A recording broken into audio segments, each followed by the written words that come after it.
হৈ আছে। নিৰ্বাচনটো যিহেতু আপোনালোকে জানে গণতন্ত্ৰৰ উৎসৱ হয় আৰু এই উৎসৱৰ যে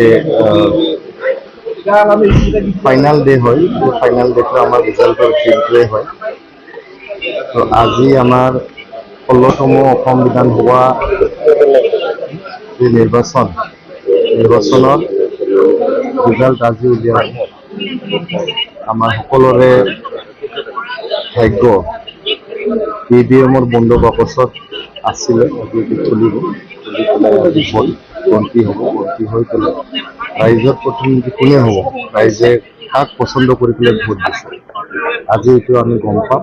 গতিকে মই সকলো প্ৰাৰ্থী, অসম বিধানসভাত যিমান প্ৰাৰ্থী আছে, যিমান দলৰ সকলোকে মই শুভেচ্ছা জনাইছোঁ। আপুনি কি আশা কেনেকৈ চব কেণ্ডিডেটে জিকিবলৈ খেলে, ময়ো কেণ্ডিডেট, ময়ো জিকিবলৈ খেলিছোঁ। বহুত কনফিডেণ্ট হয়, ৰাইজৰ মৰম, ৰাইজৰ স্নেহ, ৰাইজৰ সমৰ্থন বহুত পাইছোঁ মই দতমা সমষ্টিত। মই বহুত আশাবাদী আজি দতমা সমষ্টিবাসী ৰাইজে মোক ভোট দিছে বুলি মই ভাবোঁ। এই ঘণ্টামান পিছতে আমি ৰিজাল্টটো গম পাম। গতিকে ৰাইজে যি মেণ্ডেট দিয়ে সেইটোৱে মই একচেপ্ট কৰিম। চৰকাৰ কাৰ হ'ব বুলি ভাবে?